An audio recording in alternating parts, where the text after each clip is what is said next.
হাদিস শরীফের অর্থ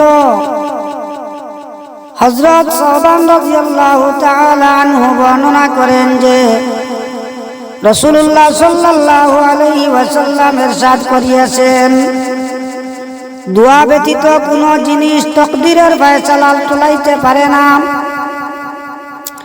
এবং নেকি ব্যতীত আর কোনো জিনিস বয়স বৃদ্ধি করিতে পারে না এবং মানুষ কোনো গুনাহ করার কারণে রুজি হইতে বঞ্চিত হয়। ফায়দা, হাদিস শরীফের অর্থ এই যে আল্লাহ তাআলার নিকট ইহা নির্ধারিত থাকে যে এই ব্যক্তি আল্লাহ তাআলার নিকট দোয়া করিবে এবং যাহা সে চাইবে তাহা সে পাইবে। যেমন হাদিস শরীফে বর্ণিত আছে যে দোয়া করিও, আল্লাহ তাআলা তাকদীরে লিখিয়া রাখিয়াছেন।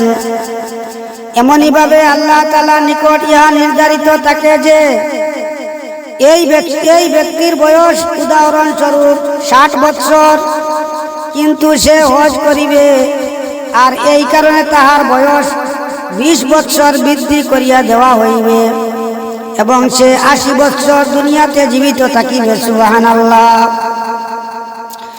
অন্য হাদিসে হযরত উবাদা ইবনে সামিত রাদিয়াল্লাহু তাআলা আনহু হইতে বর্ণিত আছে যে রাসূলুল্লাহ সাল্লাল্লাহু আলাইহি ওয়াসাল্লাম ইরশাদ করিয়াছেন, জমিনের বুকে যে কোনো মুসলমান আল্লাহ তাআলার নিকট এমন কোন দোয়া করে যে যাতে কোনো প্রকার গুনাহ বা আত্মীয়তার সম্পর্ক ছিন্ন করার বিষয় থাকে না, আল্লাহ তাআলা হয়তো তাকে উহাই দান করেন যাহা সে চাহিয়াছে, অথবা উক্ত দোয়া অনুপাতে কোনো কষ্ট তাহার উপর হইতে দূর করিয়া দেন, অথবা সেই দোয়া পরিমাণ সওয়াব তাহার জন্য জমা করিয়া রাখেন।